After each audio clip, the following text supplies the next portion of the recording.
Hello. Hi. Welcome to the podcast. On this episode, we're talking to a new friend of ours, Garrett Spatz. So Garrett is an instructor at the College of DuPage. He's also an instructional designer and a screenwriter. And well, this conversation was all about how to put limitations to increase creativity. Yeah, and it's a concept that is a little counterintuitive because people tend to think that creativity means boundless, but actually, yes, just like everyone, creatives need an anchor in order to work and create effectively. Yeah, right. Or create even cooler stuff. A good example is like a burger shop. They only do burgers. They're going to come up with some pretty creative burgers. Yeah. It's a great conversation on limitations. I highly suggest everybody take a listen. If you're watching this on YouTube, it's coming right up. Or if you want it on audio, it's available on a whole bunch of different platforms. Either way, enjoy the show. Enjoy. All right, cool. Well, we can get started. We're in conversation with Garrett Spatz. Garrett, we usually get started with you giving us a little information about who you are and what you do. Hi, well, I'm Garrett Spatz. I do a couple things, but right now I am a college instructor. I teach ethnomusicology, which is essentially the anthropology of music, which basically just means I teach about the culture of music through people's lived experience and their stories and how it relates. We study music, as I say, because music shows us what's actually happening in any given society. So that's a little about what I do.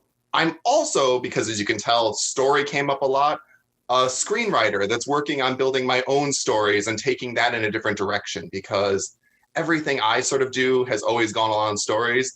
And I like this, and I'm taking an idea from Frank and Jack from an exercise I did with them not that long ago. I've just recently started describing myself as I tell stories sometimes without words.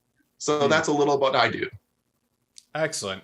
Yeah, and Garrett, really happy to have you on the show. I got to meet you through Matt Elwell, who was also on the podcast really early on. That was quite some time ago. That was, during one of his new Playdates networking events. And if anybody's listening that wants to find another networking event they should join, you should definitely look up Playdates. I was a speaker on it. Garrett was a speaker on it. So, you know that I'm relatively intelligent. Garrett had a great speech talking about boundaries and creativity, which is the reason why we wanted to have him on to talk a little bit further on that, because once again, it's serendipitous. We were circling around this conversation just like a week before during our cocktail show stipulations.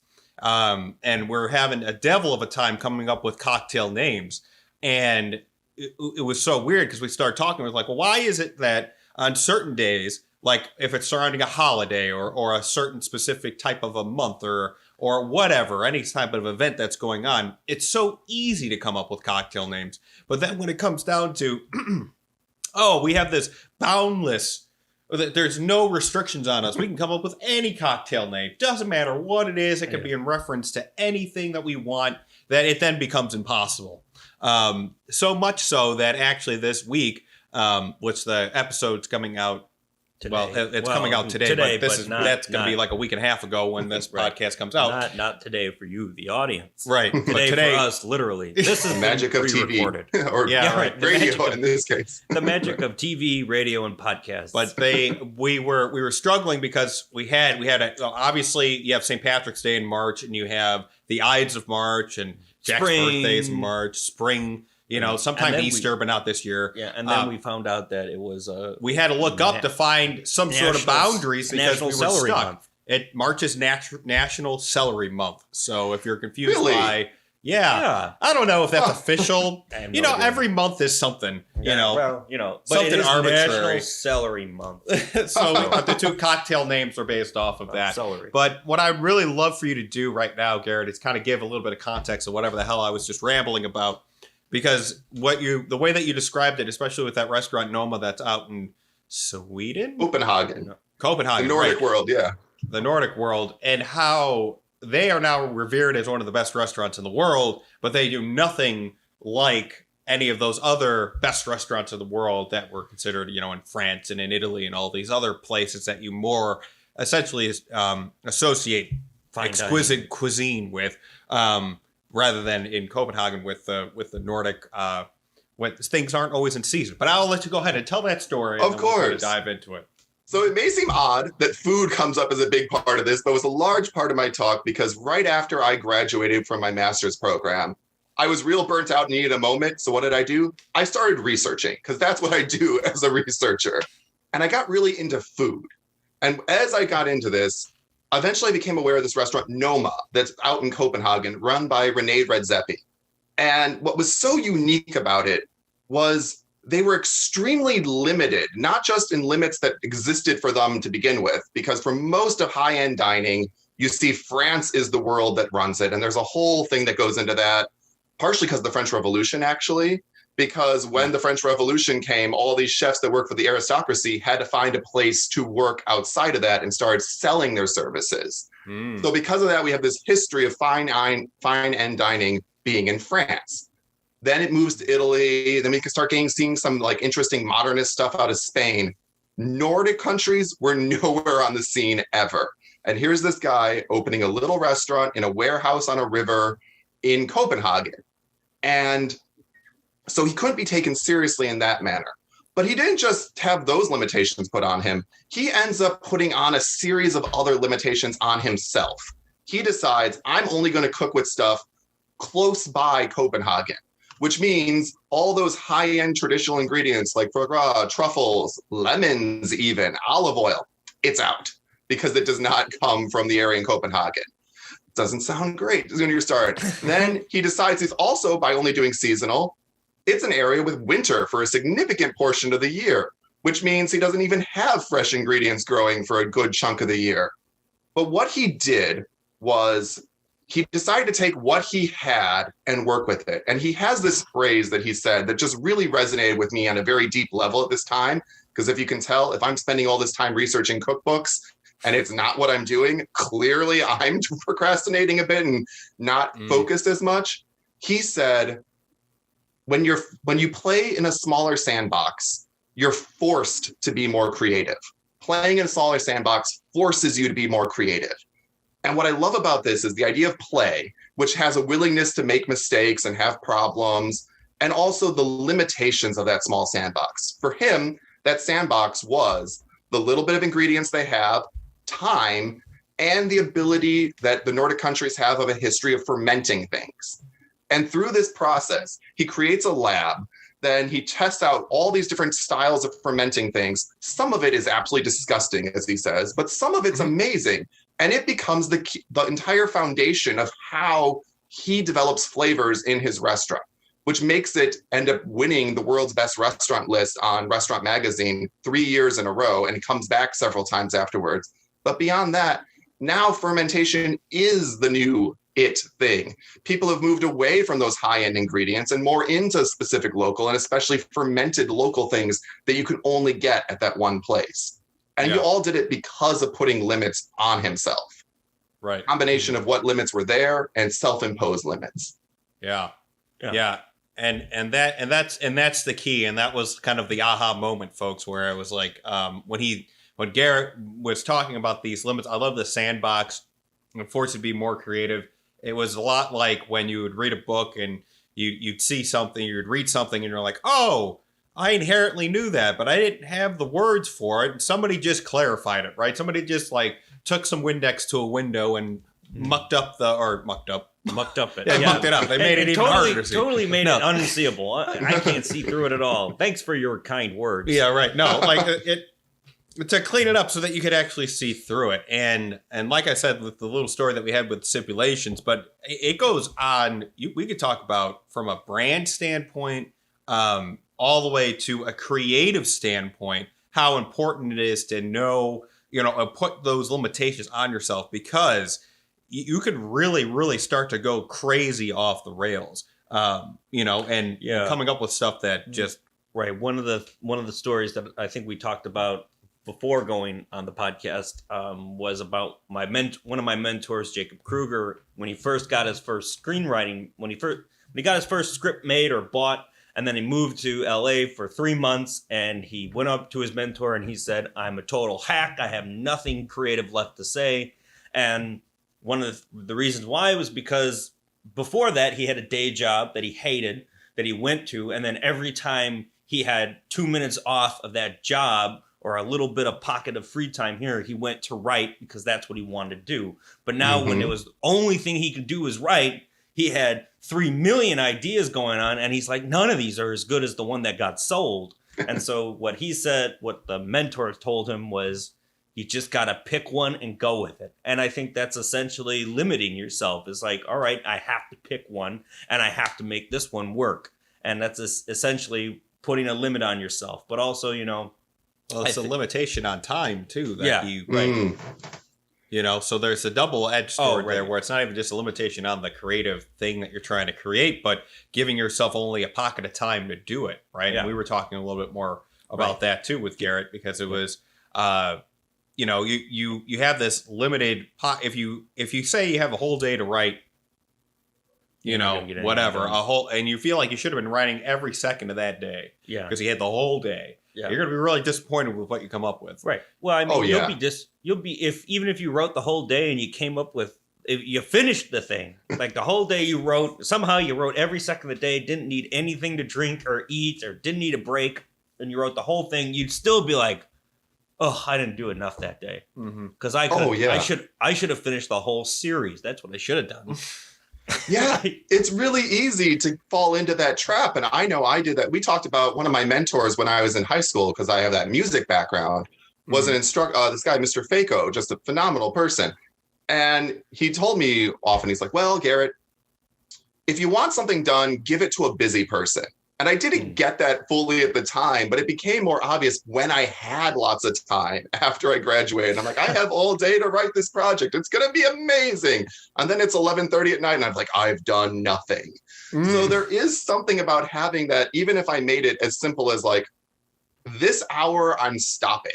And I find that too with with just work, because I primarily work asynchronous courses right now as an instructor. So I can get it done whenever I want, which means if I don't put a time limit on it, it's easy to be like, oh, that'll get done. It's like, it's not going to get done. And the weird part is I know this, and sometimes I'll still fall into it because I get that. I love Laurie Santos's, as she calls it, the G.I. Joe fallacy, where we all grew up with the knowing is half the battle.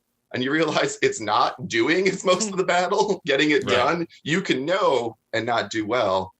But I was thinking about that with the creative, and something that came to me recently too, in addition to the time constraints, is even within a project, when the first draft is done, and I've been thinking about like my editing process a little bit, how I go through.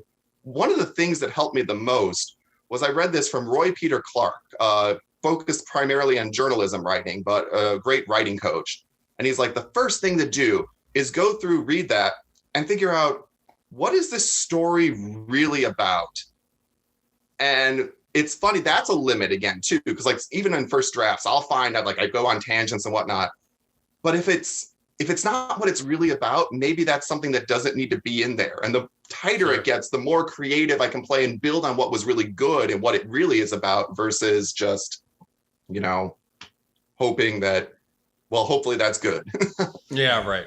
Yeah, and a thought that just came up to me was one of our uncles would always say that when he procrastinated, he would say that Conrad procrastinate, and that's where you get the best ideas. And I think what we just touched on might make that true, because it's the time constraint of the procrastination that actually makes you more creative and makes the idea might be better distilled. But like you were saying earlier, if there is no time constraint, if you're like, well, you know, I don't really have a due date for that, you could just keep pushing it off indefinitely and never actually have that adrenaline rush of, oh no, this shit's due in 3 days and I have to get it done. So it's like having deadlines that are actual like deadlines, not like Congress deadlines, but like real deadlines that actually mean something if they get there, also will help you in forcing you to be creative in a way that is actually helpful for the process.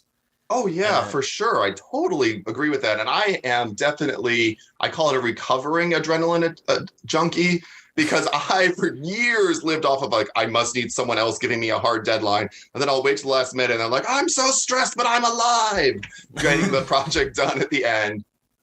But I found this is something I've been thinking about a little bit since our last talk, is just also becoming conscious of the limits we already have put on ourselves in different ways. Because that was one that I wasn't conscious of, but it was a limit that helped me be creative. Or going even like with the editing process again, I come from a music background from historically. I spend about 80 to 90% of my practice time on the 10% that was absolutely the hardest, that I was struggling the most with. And if I took that same mindset to editing, I would get to a point where like, I hate everything about this project. It's terrible, because I put the limit on only look at what's bad.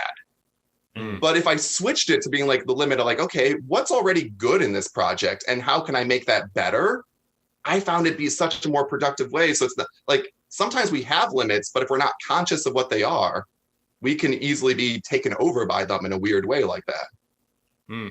Very interesting. Yeah, it's the limit of like, basically being like, or you haven't done enough could also be considered a limit, like in terms of that. And then you dread doing it because you always know that your attitude after you finish, no matter how much you finished, you, like we were talking earlier, you could finish the whole project and you'll be like, I should have finished the whole series. You can finish the whole series and you're like, or the season or whatever. And you're like, why didn't I start on the other thing I was thinking about? I finished everything and I was like, oh, I'm good. Pat myself on the back. And so you end up dreading doing the thing that you really, really want to do, which is kind of an oxymoron. And I think a lot of creatives, because, not to harp on, the world of social media, but like it seems like everybody's doing exactly what they should be doing at the right moment. And you're here with this finishing your script and you're like, or finishing your story and you're like, but look at this person. This person's on vacation right now. What did they do to get onto that vacation? I mean, like, I felt so good about myself, and now all of a sudden, everyone else looks like they're living the best life that anyone's ever lived in the history of the world. And so that's also kind of a bummer in terms of, like, you have to reward yourself for the creative stuff that you do, and putting a time limit on that. Like, let's say you have an hour a day, but you're only responsible for 2 pages. And if you actually consistently do that, what I've realized is that you actually start to, internalize that story. So it's like a hard stop at that hour, even though you might be like, oh, I could keep writing. You're like, nope, we're done. We're done for the day. You did what you needed to do. And you can't feel guilty about that because you did it. All right. And then, you start, if you do that every day consistently, it's, like I had dreams about the stories that I was writing, and I was like, oh, that'd be really cool to put that into, the new, you're constantly thinking about it. And then when you actually have that time, it's really consolidated. It's really precise. Oh, I totally agree. I was working on a new project I was surprised because this project was designed by limits. I took a free online course to kind of guide you through, but the basic gist of the course was write. And it just gave you like a limit of how much you were supposed to write each week. But there was something about that I found, like you're saying, you do get absorbed in the story because I was only doing it a small amount of time of the week. The rest of the week, my mind was working like a great story. I've been loving WandaVision lately, and I was having talks with some people I'm watching that with, and we're like, one of the things I love about it is that it is released only once a week, because then it gives me the rest of the week to be like, what are they going to do next? What's happening? Same thing as a writer. If you're not doing it, like if you're giving yourself at least a break, even if it's a daily break, like within like from one morning I write, next morning I write, you give yourself that same time to have the background part, the non-conscious mind work. Yeah. I think that's important to have, because there is it's not like after you're done writing something or in any creative process that, you finish for the day of actually putting it together. It doesn't mean that your mind stops thinking about it. And in reality, a lot of the times the best ideas come from the time that you're not actually thinking about it. You just kind of look over, or you're in the shower and you look at the shampoo and you're like, oh, I know, I figured it out. There you go. And that's what you hear about that all the time. People come up with great ideas in the shower. Well, it's almost kind of like if there was a way to force your procrastination, like almost like there's a way to, the only thing I can think of is I read this in some magazine, and it's totally makes it's similar in what it's supposed to be, but it's kind of like the crudest example of what I'm trying to talk about right now. Essentially, what we're trying, well, I don't even know if I want to talk about it because it is a sexual thing, obviously. And it's about like what they were talking about if I think I know what you're talking about, and we could just veer right past that. Right, okay. But anyway. But trying to... But you know, it's kind of like that whole thing where we get yourself all to the one point, and then you say, nope, we have to stop. And then the next time you get up there, it's even better than the last time it was up there. You know what I mean? Mm-hmm. That's kind of the crudest way I could explain that, yeah, too. I think everybody that's listening that's not a 5-year-old understood what you're talking about. Right, exactly. But, you know, if only there was a way to... And that's what I think the guardrails do for you, because it forces you to be like, no, we only have this amount of time to do it, so we have to do it in this amount of time. And then you get rewarded for doing it. So it's like, you're like, oh, wow, because, I mean, you know, I did that for a couple of weeks. The thing in the magazine? No, the creative thing, not the thing in the magazine. Doctor's office. I don't know what. but anyway, but it did. It was like it was very.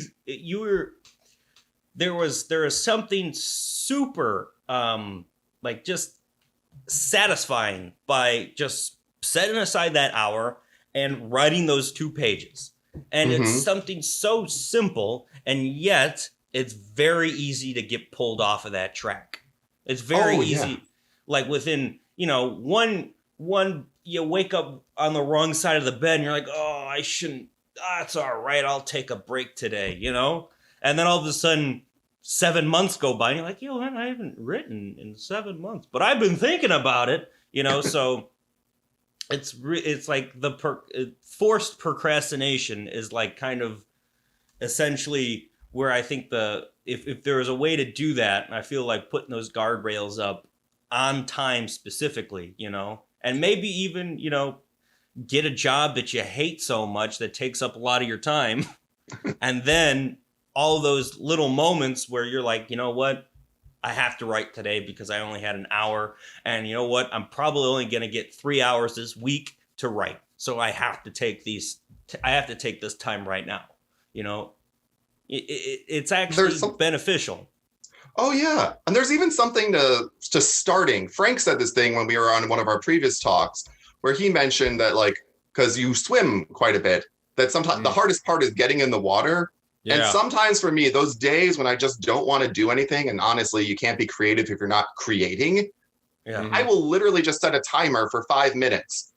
And I'm like, I'm just going to start for 5 minutes. And normally once I got going, even when the timer goes off, I'm like, oh, I can keep going for a while. And I'll set a little bit of a further time past that. But that's one way. Or even also, in addition to like the time constraints, sometimes I like to put a limit in what could happen. We talked briefly about, I did some improv back in the day, and I never really thought of myself as a character creator at the time, but our instructor, another Matt, who I know through Matt Elwell, actually, Small World, had us do this exercise where we had to have like a distinctive character physical trait. And I came up with this person that was just very slunched, and just something about like that sort of this posture informed everything else that person did. And it made the creativity flow, putting in some sort of, because I know when people tell me, oh, just be funny or just write a great story, I freeze up so much, but I need something. And to bring it to a little bit with like other people, not just limits for ourselves, but to others in my class, I've been finding that I'm teaching asynchronous classes and we have our discussion boards. And each discussion board, I put limits for them on what to do, where it's sometimes like, this is what a good response looks like. Can I have 5 or 6? And it's normally something like adds a provocative question that's going to move it forward, or agrees with someone and explains additional reasons why, things like that. And I find it makes people so much more willing to respond. Like if they don't have that, they typically just go, oh, that's great, I enjoy. And it's like, okay, the discussion went nowhere. But if you get that little added, just a little, create the box for them, then they can play. Yeah, right. Yeah, and we've really talked a lot about time, but now we're kind of moving into like the creative stuff, and the creative constraints, and just even what you said there about the you hunched over and you created this character. It goes back to whether or not you're writing a screenplay or a short story or poetry, or if you're doing something for a brand.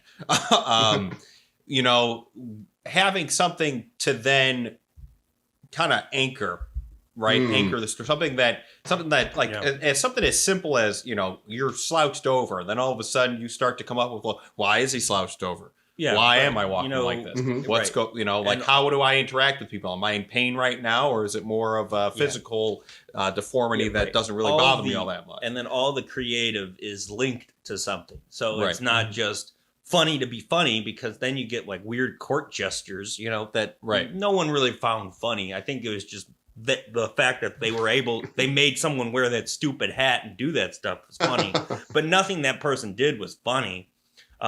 It was more to laugh at someone than with someone. But I also think like one of our favorite artists, Tom Waits, he would say that sometimes when you're trying to get someone a specific sound, you can't use musical notation either. So if he's like, I want you to play this note like there was a bee in your boot. That's what he would say to the person, and then he'd get the sound that he was looking for. But I think that's a good thing to like even directors, as you're directing someone in a creative way, you have to find weird combination words to, juxtapose that gets someone to feel something. Like you can't tell them the act in fear. Right. Because then you get something cliche. If you say act angry, the first thing someone's going to be like, "Arr," and it's like, who's actually, when you're angry, how, it's like, no, it's like, well, like, you just stubbed your toe, that would get you in that. And then you're like, that's the right anger that I need there. It's like you stubbed your toe. At very least what the director's looking for. Right. It's more than angry. Be angry. It's like, be funny. Like you said, it's like, what the hell does that mean? There's boundless opportunities there. And so, so a really bad director, a really bad person who wants to put guardrails on you will say, I want more emotion. And it's like, what emotion? Which one? Yeah, right. And then exactly how do I play that? Which of the millions of emotions and nuances thereof? I love that phrase of anchor, because I think that's such a great limiting thing, because I sometimes I think of the boundless, and when you say boundless, the image that comes to my mind of boundless creativity is someone being taken away by balloons into the sky, never to be seen again for some reason. And I like that idea of anchor, where it's like, this keeps you anchored to something that could happen, because I'm losing it a little bit, but there's something about that. It has to be anchored. And I like the idea of physicality. I think that's what I loved about improv. Now that I try and write, even when I'm sitting here writing by myself, sometimes I'll find myself trying to like absorb some physicality to get into that character's mind, because then I could become the character, and then it feels like the character is being creative through me. It's weird. By being anchored, ironically, I get that sense of that boundless creativity in a weird way. Right. Yeah. Well, because it's all informed based on that. It's like you have bedrock. You know where you always have to come back to. It's like this slouched character can't all of a sudden be a basketball player. Or, like, I guess ironically, he could be the guy who always looks on the bright side of things. But, but that would be the ironic thing. It's like, well, at least we didn't all die. I think that one of the we brought up Jacob Kruger, who was also on the podcast as well. But my first introduction to Jacob Kruger, he was just up there, and you'll never find a more passionate person speaking. I mean, he is sweating buckets up there. He is using his arms. You know what? I want to grow up to be like him. Yeah, people say that I have a lot of passion, but this guy takes it to another degree. But when he was talking, and he was like, when you run into a character or something, or you're trying to come up with characters, one thing you could do is just use somebody from your life, right? He's like, put your mom in space. You know exactly what she's going to do. You know exactly what she's going to do. You know how she's going to act. You know like in a certain situation, these people and how they would react in certain ways. But that, once again, is that anchor, right? It's like, okay, well, if it's my mom in space, You know, like, I don't know. There's like about a million things. First of all, she'd probably be the first person up on the ship cleaning it, and then wondering if she could actually go and work. But you know what that is, and we spoke about that a little bit with the characters and writing and all that other stuff. How you really have to write from what you know. You know, and if you don't want it to be like, okay, I'm just going to give one defining feature to this character, I'm going to base it off of somebody that I know. I'm going to accentuate certain characteristics that maybe they don't do all the time, but you know, and those are where the real great characters come from. I mean, we just have a bucket load of people that we know that we've accentuated just one characteristic that is not even like is so subtle that only we I think pretty much have seen. Certain characters have come out of, and then when we meet the person we base the character off of, we're like, I don't remember her being so that. You know, I always thought it was a deeper voice, but no, we manipulated that in our characterization of that woman, and it's absolutely hilarious. The exact if you juxtapose both people, you're like they're nowhere near each other, but it all came from one. They're all anchored into each other. Right. Yeah, and I could see that. I'm thinking about like. Even just like if it's not a person, sometimes I'll like observe a really unusual gesture that I like to keep around and like I'm gonna use that later. Like that's gonna come up and like even if it's like a stranger. I was at like back when we can go places. I think I was just at some cafe or something, and I saw a person take his glass and sort of like toast, like do a cheers, but to no one. And I was just like, I want to use that one day. Like that made me so curious about this person. It's like, when did he start doing that? Is it someone he remembers? Is he seeing people? What's happening? Like, or is it just like a generalized thing? And like, I want that to be a thing. Like, I want to.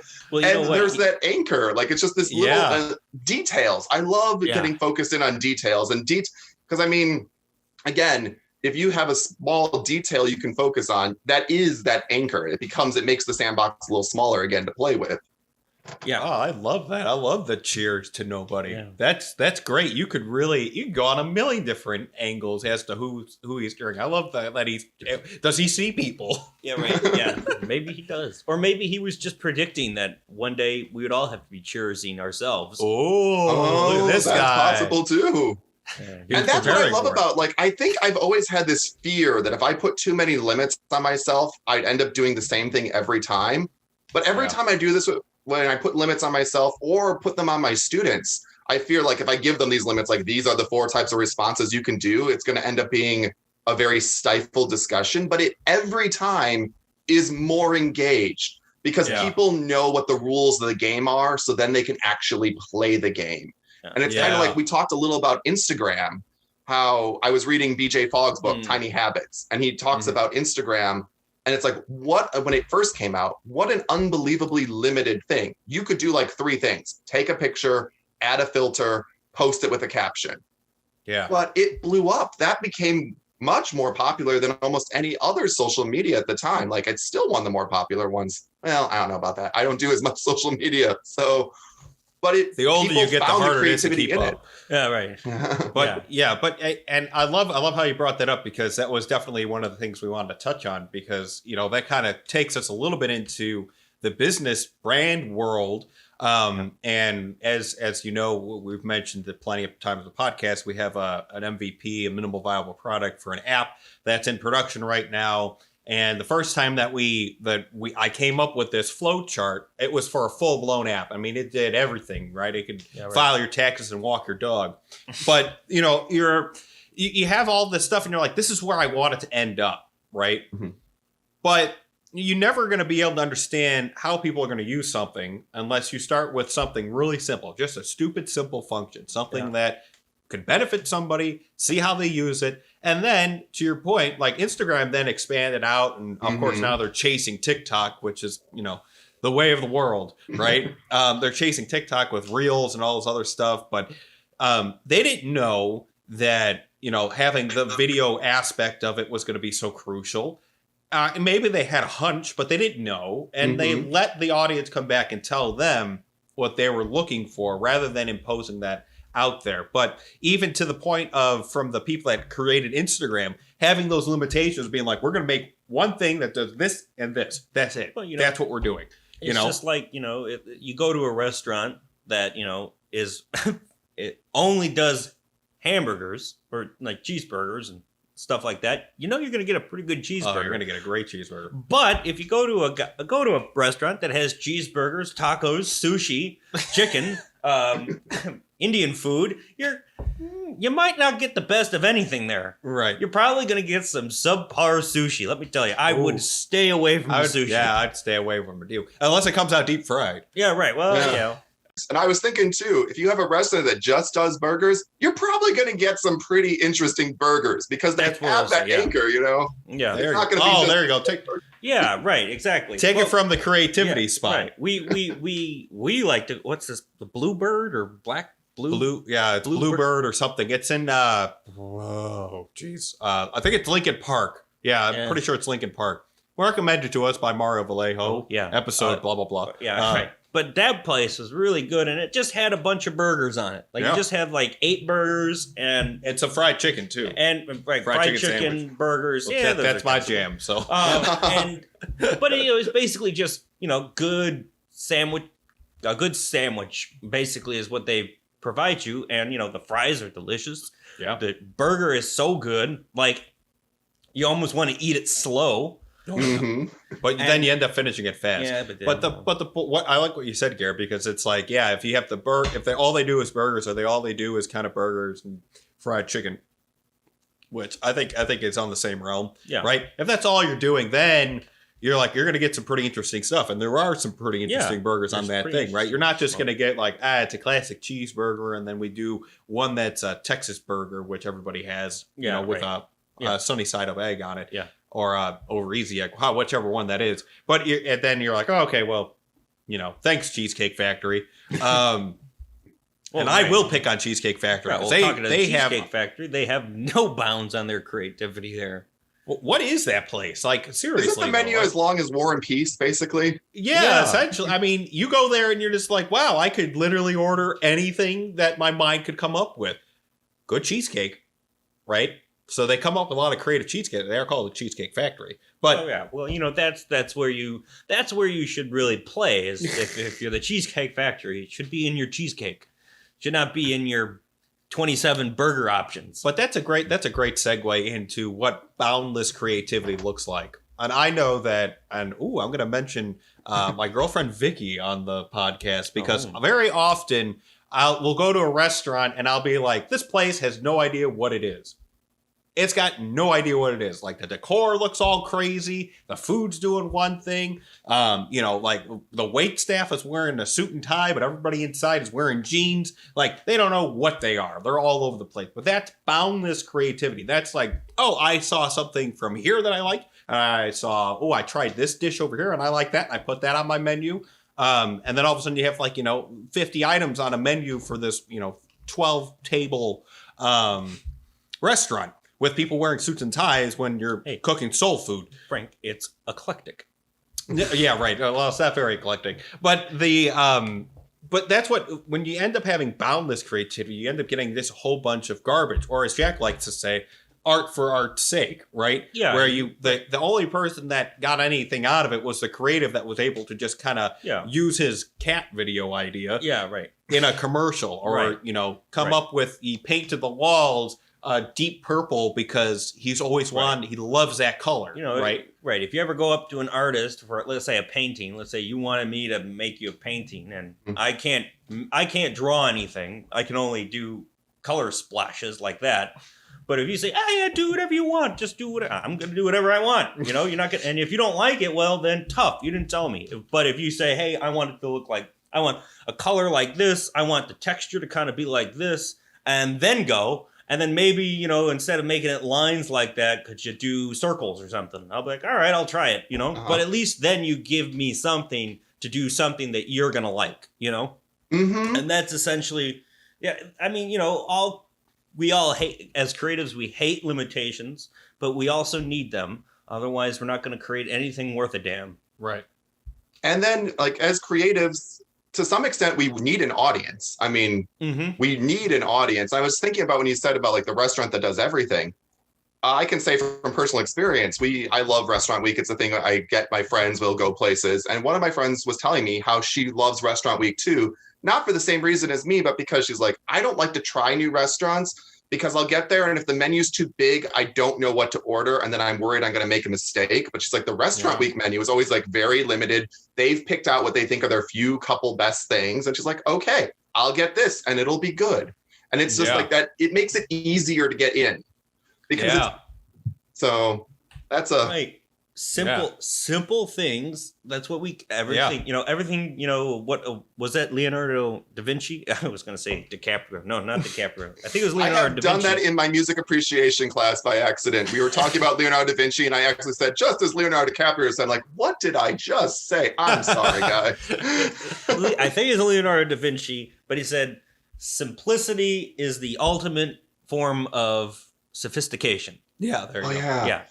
I cannot remember. I heard another one that I loved similar to that, and I don't remember who said it, but it was simplicity is complexity resolved.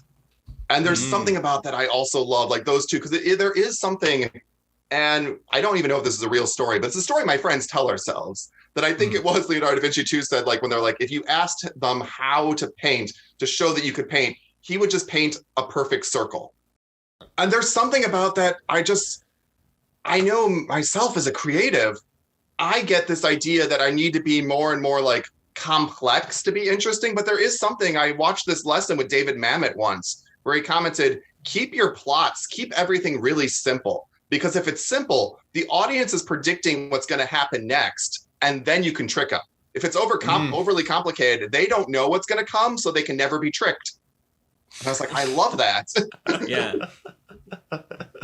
It's true. Yeah, maybe Christopher Nolan needs a lesson in simplicity sometimes. What is this last one, Tenet? I heard it was so confusing. No one understood what was going on in it. I never saw it, and I really probably will at some point. I wasn't going to go to a theater personally at this time, which is sad for me. I love movies. Like movies are my jam. So not going to a theater has been rough, but I'm not chancing it. But yeah, I heard that was real confusing. And also, when did mumble acting become like the it thing? I'm trying to catch when that started, but like that's it now, and I don't like it always. It's not the fault of the actors. It's the fault of the sound of sound, right? So what they're doing is they're getting a lot of the lower tones up, right? So you could hear it. It's so weird because it's like you hear it and you can feel their voices. You're like, oh wow, this guy's got a real deep voice. But they're not allowing for you to actually understand. There's no, I don't know what the technical terms are, but it's the mastering of the sound. That's the problem, which is really unfortunate because they're putting a lot of emphasis on, like sounds like, like say if this was being recorded, which it is, but this was a film and we were, on a set and stuff, like every single time that I'd move my hands or something like that, maybe you hear like a little bit of rustling from my clothes. You'd hear me like put my hand back down on this wood here, me scratching my eye. You would hear all of this, which is fantastic because, there are some movies out there, like my favorite example is, I don't know who did it. I should probably know their name, but Inglourious Bastards was amazing. Oh, it was amazing, the sound. And just for the record, he does know Quentin Tarantino directed that. Oh, I'm not talking about, I'm talking about this, the guy who did the design, the sound design. He's not a total boob. Like, I don't know who did that movie, but I really like it. I think it had Mark Spitz in it. Yeah, right. What's his name? Mark Spitz. Mark Spitz. The 7th gold medal winner. Mark Spitz. But like, I do remember the sound being phenomenal on that now that you're saying that. So there's the emphasis on that to be very immersive, which is great. Don't get rid of that. But what's happening is it's coming at the extent or at the expense of dialogue then being mixed in with it. So you're hearing these people walking and you can literally hear the stitching on their jeans rustle back and forth, every individual one, but you can't for the life of you understand what the hell they're talking about, right? And that's the problem because what you want sound to do, right, and this is kind of a little bit of a passion of mine as well, because I felt after Inglourious Bastards, I fell in love with sound design. But you want sound, the good sound is sound that you don't notice. right? Bad sound's the sound that you can't even watch it. It sounds like, right? Yeah. Like even with this, like I cut out a lot of noise reduction so that, if there's some, whatever, fog, the Fog. what is it called? Fog. You It's got not it. called fog, you jackass. What is it called? Is it just white noise, basically? Yeah, like white noise. Static? It's like a Static? static. Thank you, static. Fog. Checking out the static and stuff so that we sound a little bit better. But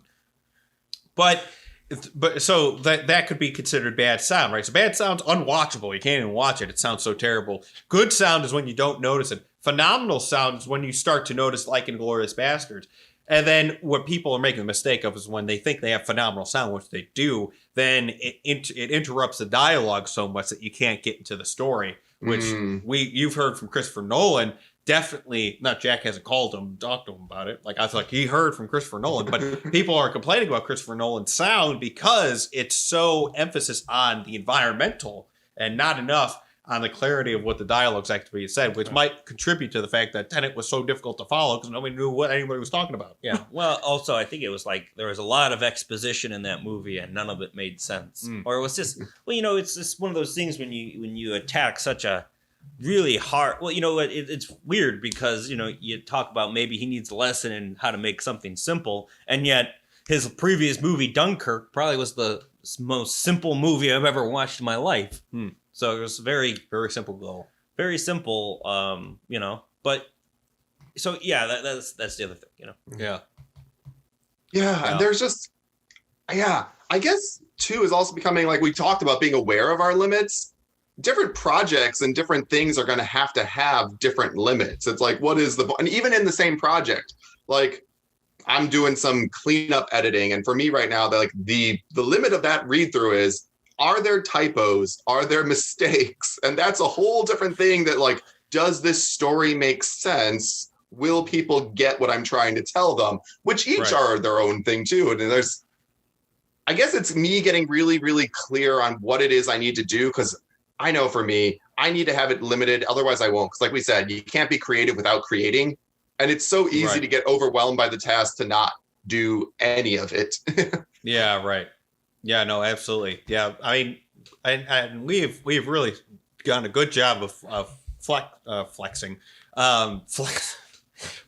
out was what I was talking about. Fleshing out this whole limitations, how beneficial it can be, and how really easy it is for you to put limitations on yourself. I mean, it really doesn't matter whether or not start with a time limitation. Right? Yeah. Well, it's just like with everything, you have to start small. Don't say, okay, you have to write for an hour. It has to be about this person and it has to have these 5 characteristics. Right. You're going to get overwhelmed by it. Just like your friend at that restaurant who has 2 pages of food. You're like, I don't want to make a mistake. Right. So I'm not going to make anything. Ask the waiter, and the waiter gives you something and you're like, I know I'm not going to like that. And going back to that G.I. Joe thing that we talked about, the G.I. Joe fallacy there is something magical about allowing yourself to start small. And that I know the older I get, the less willing I am to, even though I know it's important. Because I think about it like music. When I was in high school, I practiced trombone at least 3-4 hours every single day. But I didn't start there. It's not like when I first picked up the instrument, I was like, now I'm going to play for 4 hours straight. It's like, no, I played like 10 minutes. I was like, and my lips hurt and I need to go sit down. It was just like this. And it's for some reason as an adult, when we start up a new habit where it's like, I'm going to be a writer, I'm going to be an artist. It's like, okay, well, I should be a fully fledged artist as good as these other people I see at the beginning. And it's like, what am I doing to myself? Right. So let's just go with a real general like habit people want to start is go to the gym. The first thing they tell you to do is, like, a lot of people just don't want to go to the gym. In the first place, because you're like, oh, I'm confused about what I'm supposed to do. What do all these machines do? Like, am I getting a good workout in? I have no idea. But the first thing they say to do for the first week, or one of these guys said, is just wake up in the morning and drive to the gym, walk around, and then drive back. Because at least then you're starting to get yourself, the hardest part is getting in your car and getting there. It's not actually being there. Once you're there and you know what you're doing, you're like, oh, I'm glad I came. But let me tell you, every time I'm like, should I go to the gym? I'm like, nah, shouldn't go yet. I don't want to go there when there's too many people there. It's like, no, just get in your car and go. And then you're there. And then that starts the thing. And then you're like, well, you know what? I already woke up. It'd be stupid to drive all the way back after just a lap around the gym. Right. And so then you start to build it up that way. And I think that's a really, like with everything, it starts simple and, get into it. Yeah. It's the hardest part is to get into it. The reason why you can't write it is not because it's too perfect. It's because it's so cliche. Everyone has thought of it before. The only way to actually create something is, like you said, is to go out and create it, because you're going to discover things along the way and along that process. That's the reason why you have to start. And that's why it's scary. I fully buy into that in every way, because I know some of my projects, I'll make these unbelievably detailed outlines and notes and everything. But when I finally go to sit down and write the thing, it takes me in directions I didn't expect, because I know as I get to know the characters, they make more limits, because I'm like, well, that character wouldn't do that thing I thought they were going to do anymore. Mm-hmm. That's not who they are now. Right. Exactly. I fully buy into that. Yeah. I like to say, because, in driving, they say you have the right of way, but sometimes you get a project to a certain point where you've outlined it, and now you just have the right of way. You have to write it to get there. You can't can't think of it anymore. You just have to do it. Yeah. And well, great. Well, Garrett, this has been a great conversation. We usually end off with some words of wisdom. Anything you think that kind of summarizes the conversation that we had? Yeah. I think it's so easy to think of limits as something that's going to make things harder, but really when used thoughtfully, they'll make life easier. They make things a little simpler. And again, like, you can't be creative unless you're creating. Anything that you can put in to make it a little easier to create, it will make you more innovative, because you're giving yourself that space to play and have fun with it, sort of. Yeah, exactly. Yeah, absolutely. We create and we have to play. Play is the perfect place to create. And kids aren't ever like, oh, I don't want to play. No. It's something good. Yeah, right.